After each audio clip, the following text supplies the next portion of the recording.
జనావాసాల మధ్య కొనసాగుతున్న dumping yard సమస్యకు శాశ్వత పరిష్కారం చూపించేందుకు ప్రభుత్వం కట్టుదిట్టమైన చర్యలు చేపడుతోందని కాకినాడ సిటీ ఎమ్మెల్యే వనమాడి కొండబాబు స్పష్టం చేశారు. అభివృద్ధిని అడ్డుకోవద్దు, ప్రజలకు ఇబ్బంది కలిగిస్తున్న సమస్యను పరిష్కరించడానికి ప్రయత్నిస్తున్నాం. కాకినాడ ప్రజలకు ఇబ్బంది లేకుండా చేయాలనే ఆలోచనతో ముందుకు వెళ్తున్నామని ఎమ్మెల్యే పేర్కొన్నారు. డంపింగ్ యార్డ్ సమస్యల వల్ల నగర ప్రజలు చాలా కాలంగా ఇబ్బందులు ఎదుర్కొంటున్నారని, ఇప్పుడు ఈ సమస్యను పూర్తిగా పరిష్కరించే దిశగా చర్యలు తీసుకుంటున్నామని తెలిపారు. ప్రజల సహకారంతో ఈ కార్యక్రమాన్ని విజయవంతం చేస్తామని ఆశాభావం వ్యక్తం చేశారు. ఈలోగా ఏంటంటే ఆ ప్రాంతంలో ఉన్న చెత్తని ఫైర్ అయిపోతుంది. అక్కడ ఫైర్ అవ్వకుండా దాన్ని మళ్ళీ క్లియర్ చేసి వేరే చోట షిఫ్ట్ చేస్తున్నాం. అక్కడ ఉన్న ప్రభుత్వ స్థలంలో షిఫ్ట్ చేస్తున్నాం. షిఫ్ట్ చేసి అక్కడ క్లియర్ చేసి మళ్ళీ దాన్ని అక్కడ పంపించడం జరుగుతుంది. ఏది కూడా ప్రజల మధ్యన ఏ చెత్త ఉన్నప్పుడు కూడా దాన్ని మళ్ళీ ఆ చెత్తలాగా ఉంచట్లేదు, దాన్ని క్లియర్ చేస్తున్నాం. అంతా ఈ ప్రాంతంలో ఉన్న చెత్తని ఆ ప్రాంతం వేయడానికి కారణం అంటే ఊరికి చివరది కొంచెం ఆ ప్రాంతానికి మీరు చూసారు లేదో, ఇప్పుడున్న చెత్త అంతా కూడా అక్కడ సంజయ్ నగరు అండ్ పర్లపేట అండ్ అక్కడ లారీ ఓనర్స్ అసోసియేషన్ ఉంది. సేమ్ టైం ఆ రూట్ అంతా కూడా మనకి బ్లాక్ అయిపోయి ఉంది. ఆ రోడ్ ఒకటి వేసుకున్నట్టయితే ఈరోజు లారీలన్నీ కూడా కోర్టుకి ఇటు జైనాపురం వెళ్ళిపోవడానికి రోడ్డు కూడా ఏర్పడతారు.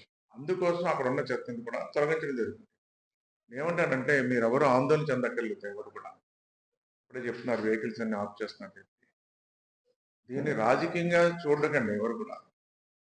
ఏదో అది ఆపేస్తే లబ్ధి జరుగుతుంది, ఏదో జరుగుతుందని ఈరోజు చాలామంది దీని మీద ఇన్వాల్వ్ అయిపోయారు. చూశాను, ఆ వీడియోలు చూశాను. అక్కడ ఉన్న వైసీపీ నాయకులందరూ కూడా దీన్ని అడ్డుకోవాలని ప్రయత్నం చేస్తున్నారు. అభివృద్ధిని అడ్డుకోకండి, ప్రజలకు ఇబ్బందిగా కలిగే సమస్యని పరిష్కారం చేస్తున్నాం. రోజున ప్రజలకు ఏదైతే ఇబ్బంది కలుగుతుందో ఆ సమస్య పరిష్కారం చేస్తున్నాం. దానికి మీరు అందరూ సహకరించాలి. దీంట్లో కానీ ఏమాత్రం అభివృద్ధిని అడ్డుకున్నా చరిత్రహీనులుగా నిలిచిపోతారు.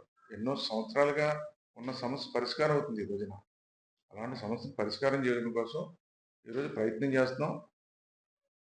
కాకినాడ ప్రజలకి ఓవరాల్గా కాకినాడ ప్రజలకు ఇబ్బంది లేకుండా చేయడం కోసం చేస్తున్నాం. ఏ ఒక్క ప్రాంతానికి కాదు, టోటల్ కాకినాడ ప్రజలందరికీ ఇబ్బంది కలగకూడదన్న ఆలోచనతో ప్రయత్నం చేస్తాం. ఆ ప్రయత్నాన్ని మీరు ఇన్వాల్వ్ అయిపోయి రాజకీయం చేద్దాం చూస్తే ఈరోజు ప్రజలు కూడా క్షమించరు మిమ్మల్ని. ఆ పని కానివ్వండి, అయిన తర్వాత మీకే తెలుస్తుంది ప్రజలు అంత సంతోషంగా ఉంటారు, ఆనందంగా ఉంటారు. కాకినాడ ప్రజలు నేను కోరుతున్న ఎవరు కూడా ఏదైతే అడ్డుకోవడానికి ప్రయత్నం చేస్తారో ఎవరు కూడా అడ్డుకునే ప్రయత్నాలు చేయొద్దు. ఇది ప్రజల కోసం చేస్తున్నాం, మీ ద్వారా తెలియజేస్తున్నాం.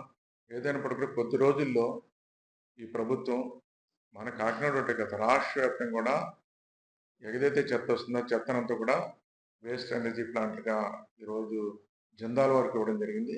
ఆ కంపెనీ వాళ్ళు ఆల్రెడీ స్టార్ట్ చేశారు. కొద్ది రోజుల్లో చెత్త లేని కాకినాడగా, చెత్త లేని జిల్లాగా మనం చేయబోతున్నామని మీ ద్వారా తెలియజేస్తాం.